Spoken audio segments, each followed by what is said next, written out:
Now, your forecast first on Local 22 News. Good Sunday night, everyone. Rainfall now moving in. We're around 42 degrees in Burlington with those winds out of the south and east at around 13 miles per hour. Most locations are in the 40s, 30s in a few spots, Montpelier and Newport included there. Winds you can see are out of the south and east around 10 to 20 miles per hour, gusts of up to 40, even 50. As we head into this evening and overnight, we're watching that rainfall starting to fill in. We do have a severe thunderstorm warning in St. Lawrence County in New York. I will have the latest on this timeline, what you can expect into tonight and what we're looking like into next week. Coming up, Local 22 News starts now. This is Local 22 News at 6:30.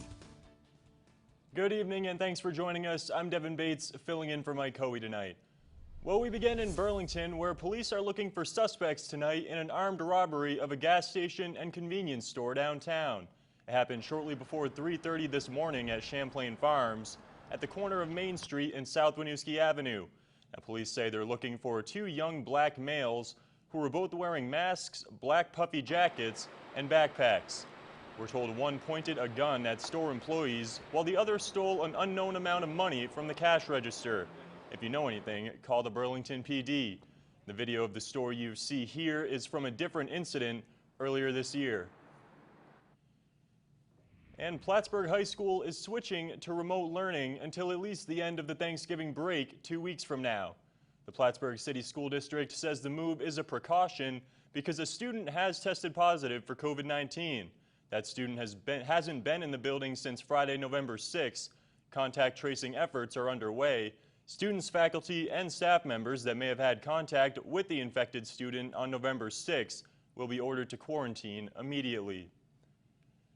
And that brings us to the latest coronavirus numbers in our region. 45 new cases in Vermont tonight, 13 of those in Washington County, 11 in Chittenden, 3 each in Lamoille, Orleans, and Windham, 2 each in Bennington, Caledonia, Franklin, and Orange, and 1 each in Addison, Rutland, and Windsor. And there is 1 case where the county of origin hasn't been determined yet. Meanwhile, in New Hampshire's Upper Valley, 14 new infections in Grafton County, 3 in Sullivan, no new deaths in the Granite State, but 361 new cases tonight. No case updates available tonight in our part of New York's North Country, Clinton, Essex, and Franklin counties. And more Americans are trying to get tested for COVID-19 before visiting loved ones over the holidays. This as new case numbers continue to break one-day records in states across the country. Aisha Hasney has the latest. A long line of drivers this weekend in Chicago waiting to get tested for COVID, with more Americans wanting to make sure they're virus-free before visiting loved ones over the holidays. Nationally, new daily case numbers are breaking records almost every day. 3 West Coast states asking residents not to travel out of state for Thanksgiving. We are optimistic that Thanksgiving 2021 will be the best ever. But this year, it's just too dangerous to gather together indoors where the virus can spread so easily. Business owners, especially for bars and restaurants, say they might not make it through another prolonged shutdown. We can handle that for a few weeks. If that goes on till March, that's going to be a whole different story. President-elect Biden's COVID response team will meet with vaccine makers in the coming days. Advisors say there are currently no plans for any kind of nationwide lockdown. In the spring, when we didn't know a lot about COVID, we responded, in a sense, with an on-off switch. The better way to think about these safety restrictions is more as a dial that we turn up and down depending on severity. And President-elect Biden's chief of staff stressing the importance of passing another COVID-19 relief bill, saying a bipartisan effort could unite the country after a tough election. Bars, restaurants, and gyms throughout the Empire State have to shut down by 10 p.m. each night for the time being. With that and other issues in mind, New York Senator Chuck Schumer is sending a message to Republicans from the Big Apple. Quote, "The election is over, get over it, and work with us on COVID relief." Stop spending all your time spreading lies about the election and instead roll up your sleeves, sit down with us, do a COVID bill that New York and America needs. No more temper tantrums, no more stomping your feet. Get something done to help New York and get us relief from COVID. Thank you. New York City Mayor Bill de Blasio is also warning parents he may have to shut down in-person learning if the city's infection rate nears 3%. And as hospitalizations continue to climb to unprecedented heights, hospital workers are feeling the strain. Alexis McAdams visited a hospital just outside of Chicago. Tonight, another COVID-19 surge at Edward Hospital in Naperville. It's just insane. You know, we're trying to find staff. We're trying to get people from other units to help us out. Nurses Carly Sacco and Haley Dahlstrom work in the hospital's pulmonary unit. Their floor seeing dozens of COVID-19 patients every day. Mentally, it's just as exhausting as the first one, if not more. The second time around, this team knows what treatments work best for COVID patients. We've made a huge leap to help these people get recovering a lot faster. Nurses pointing to remdesivir, blood thinners, and convalescent plasma as key treatments. Sacco says she was sick with the virus herself. I do know what it feels like to not get that air and be scared that, like, am I going to make it? Right now, there are nearly 200 COVID-19 patients and counting in Edward and Edward Elmhurst hospitals. Overall, 80% of the hospital beds are full. The ages of the patients younger than in the spring. 30s, 40s, 50s, 60s. I mean, you're not seeing, and it's not that they all have comorbidities. I always say this is like, in a weird way, a Russian roulette. Like, there's no rhyme or reason to which person's going to be sicker than the other. Edward Hospital CEO Joseph Dant tells me the spike in cases could lead to big delays on elective surgeries. We predicted to have a late fall winter surge. I'm not sure that we predicted it would be this high, this fast. As the statewide positivity rate climbs, Edward Hospital looking to hire more nurses and medical staff, also expanding COVID units. Nurses say their workload isn't just exhausting, but mentally draining. Many days you just get in your car and cry. Bonding with the patients when many aren't sure if they'll make it out. For the latest coronavirus headlines and stories that matter to your family, go to mychamplainvalley.com. Recreation matters tonight. The state of Vermont is set to begin issuing free hunting licenses to Native Americans. They'll become available in January. To qualify, you'll need an Abenaki hunting and fishing license tribal certification form certified by the appropriate tribal official. There are other requirements as well. And while the original licenses are free, additional licenses, permits, and add-on tags aren't included. Members of the state-recognized tribes still have to buy a license if they want to hunt this year. The latest step to help connect mountain biking trails across Vermont is a new plan to link Pittsfield and Rochester. A group called the Velomont Trail Collective has just gotten a grant for more than $500,000 to build 10 miles of trails. That grant from the Northern Border Regional Commission will be matched with nearly $300,000 more dollars from other sources, including the town of Killington. One of the trail sections will link Pittsfield and Rochester by way of Chittenden.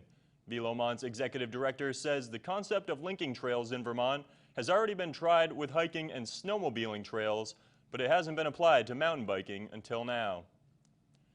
And the city of Newport has closed one of its parks after deciding not to spend money this year on needed repairs. Instead, the city will rebuild the Gardner Park playground next year with help from a fundraising campaign that began last year. City officials say the current playground is well beyond its original lifespan, and it didn't make sense to spend money on repairs this year. An inspection by the city's insurance company found that the park needed a new surface for the play area. And coming up, it's a mashup of different types of teen movies that usually take a very different tone from one another. See if our weekend film critic thinks the new movie Freaky makes the Dean's List. You're watching local news that matters with Mike Hoey, meteorologist Dylan DeBruin, and sports with Frank DeLuca. This is Local 22 News.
Local news that matters on Local 22 News. If you mixed a movie like Freaky Friday with a movie like Scream, what would you get? You'd probably get a movie like the one our Chicago-based Weekend Film Critic has this week to kick off his latest edition of the Dean's List. Well, there are several new movies opening this Friday the 13th weekend, including the comedy horror offering Freaky. Here's my Dean's List review. It turns out, where am I? I didn't get killed. Oh my God, why do I sound like that? I woke up in the killer's body. In a tip of a hat to two reliable movie genres, Freaky is both a campy slasher movie and also a teen body swap comedy. A dorky high school misfit, played by Katherine Newton, is abused by just about every bully in school. When she becomes the latest target of the town's serial killer, the Blissfield Butcher, beautifully played by Vince Vaughn, a mystical dagger that he uses to commit the crime causes a body switch, leaving the 17-year-old girl as the maniacal killer and the 6'5" Vince Vaughn as an awkward high school girl, both with only 24 hours before the change becomes permanent. With a wink of an eye quality to the audience that makes this silly premise acceptable, all of the actors, especially Vince Vaughn, are just having fun. Freaky tries a couple of serious and emotional moments, but it's best when it doesn't take itself seriously and just gives us the comedic relief that we need right now. It's only in theaters and is a Dean's List B+. It's always someone else's fault. At some point, you're going to have to take responsibility, or someone else is going to have to step in. Who? Who? Also in select theaters this weekend and coming to Netflix November 24th is the Ron Howard-directed Hillbilly Elegy. Meryl Streep, Glenn Close, and Amy Adams star in this adaptation of the J.D. Vance novel about a Yale law student who's drawn back into his Kentucky Appalachian roots when his mother goes ill, giving us and himself a look at the life that he escaped, covered with addiction and poverty and melodrama. This Oscar-winning A-list cast sometimes distracts you from the story of a culture rarely seen up close with their over-the-top and caricature-like performances. Still, it's a well-intentioned, though flat, Dean's List C. Games and games, and what are your names? For the family, there's Come Away, a prequel of sorts, telling the origin stories of Peter Pan and Alice in Wonderland before their own famous stories with which we all grew up. Angelina Jolie and David Oyelowo are the parents to Peter and Alice, whose imaginations help the family through their troubles, cleverly weaving familiar aspects of the stories that we know with multi-ethnic and multi-racial actors that give a new sense of inclusivity to these classic fairy tales. I give it a Dean's List B. It's in theaters and on demand. All I want is to be loved.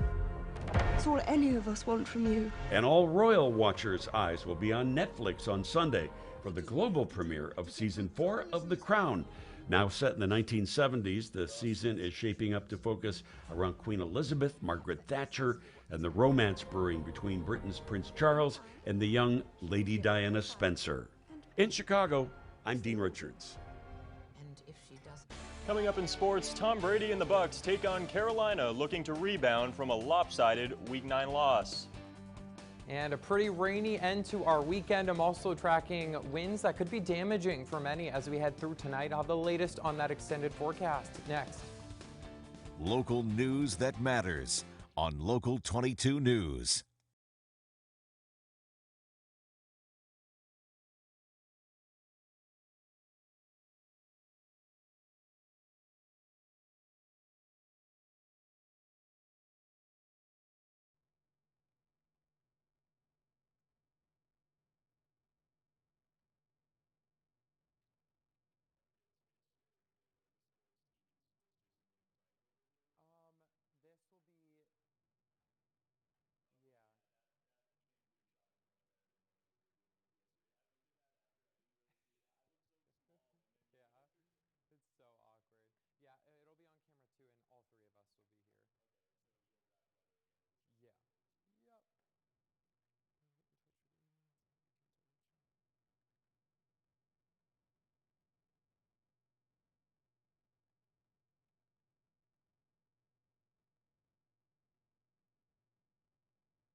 Now your Sky Tracker forecast with meteorologist Dylan DeBruin.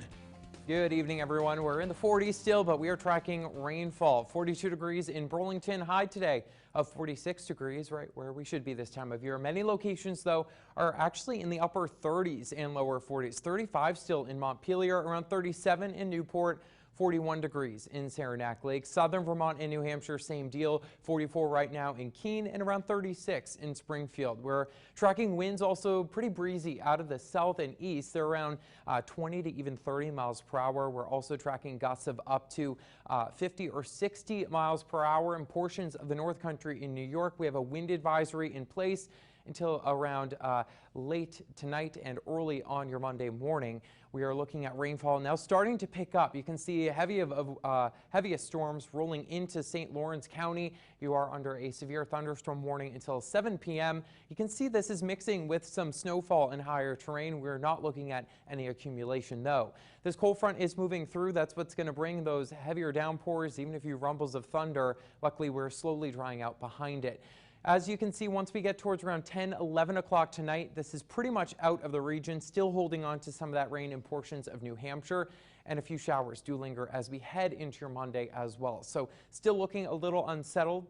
Temperatures tonight will still be right near 40 degrees, 30s in portions of the Adirondacks and the Northeast Kingdom, but I do think we stay above freezing for the most part. Through tomorrow, we are looking at a few rain and snow showers. Really, again, no accumulation expected. It will be on the cloudier side as we head into Monday and Tuesday. Winds will still be a little breezy out of the south tomorrow at around 10 to 15 miles per hour.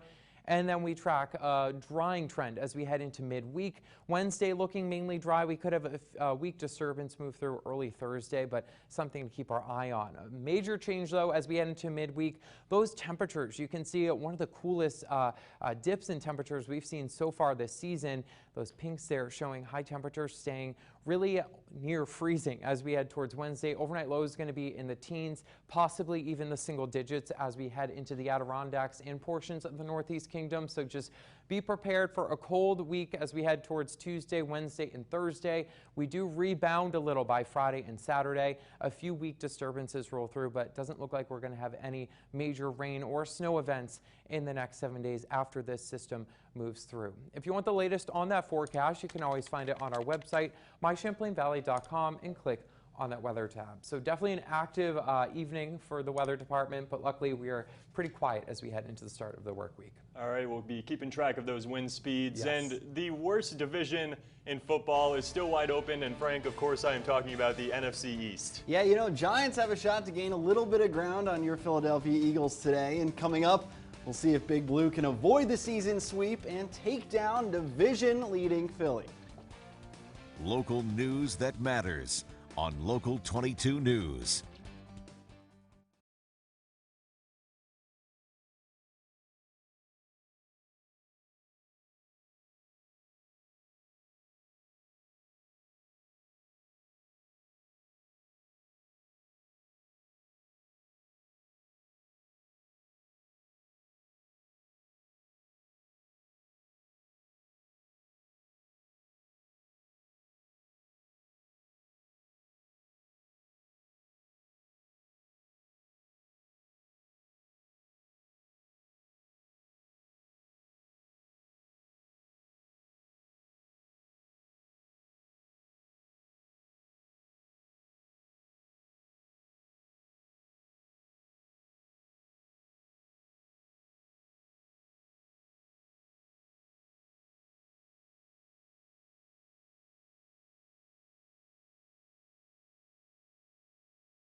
Now, Local 22 Sports with Frank DeLuca.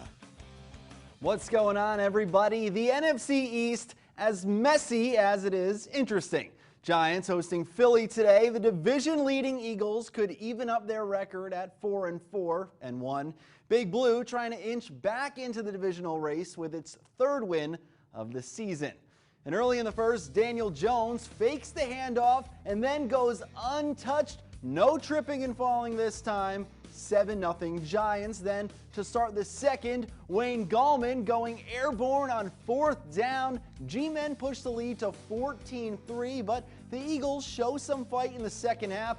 Boston Scott, he's so fast he makes fast people look not fast. A 56-yard touchdown as Philly gets the two-pointer, 14-11. And then just a minute later, Daniel Jones launches it up. Golden Tate, welcome back. That play sets this up. Gallman over the pile last time, now going right through it. 21-11, and for the second week in a row, the New York defense shuts the door late. Giants beat Philly for the first time in 4 years, 27-17 the final. Meanwhile, Brady and the Bucs visit the Panthers, trying to rebound from a miserable performance against the Saints last week. Tampa down 7 early on until Tom Brady connects with Cameron Brate. Brady's first passing touchdown in a week ties the game at 7. Moments later, Teddy Bridgewater hits DJ Moore on the screen. Moore gets all the blocking he could ask for to turn that into 6. Panthers jump back ahead, but in the third, Bucs up 20-17, working out of their own end zone. Ronald Jones, you've got to be kidding me. 98 yards, the third longest run in NFL history, tied with a couple others. Then late in the game, Brady to Gronk. This one's just icing. How many times have we seen this connection?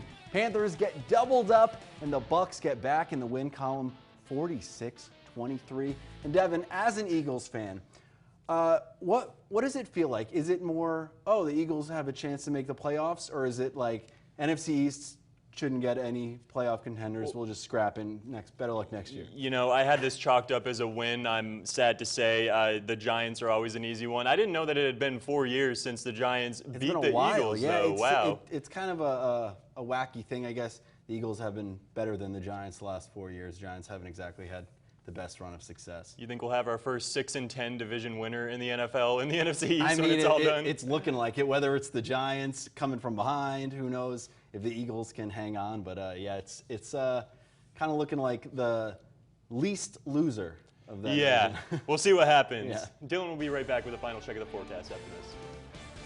Local news that matters on Local 22 News.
local news that matters on Local 22 News. And we'll get you your final forecast before we get out of here. Dylan, I know we're looking at some heavy wind tonight. Yes, some strong winds, some heavy rainfall. It's going to be kind of a dreary end to the weekend. We're watching gusts up to 50, even 55 miles per hour possible. So isolated power outages not out of the question, especially in the North Country. By tomorrow, though, still a few rain and snow showers lingering. We're in the 40s in the afternoon, and then temperatures really fall. You're going to want the snow jackets, or I shouldn't say snow, the winter jackets. We're not tracking snow, but we're looking at highs near 30. Overnight lows could be in the teens and even single digits as we get towards late Wednesday. So a touch of winter towards midweek. We do rebound by Friday and Saturday, though. We're back in the 40s. That low of 19. That's the Vermont November I'm used to. I know. I'm kind of ready for it, honestly. Yeah, what was with the 70s for the past few weeks? Enough. I wasn't complaining, but I don't mind a little bit of cold. Exactly. All right, everybody, thanks for joining us. Tune in later tonight. Follow Local 22 News wherever you are on mychamplainvalley.com, Facebook, Twitter, or our mobile app.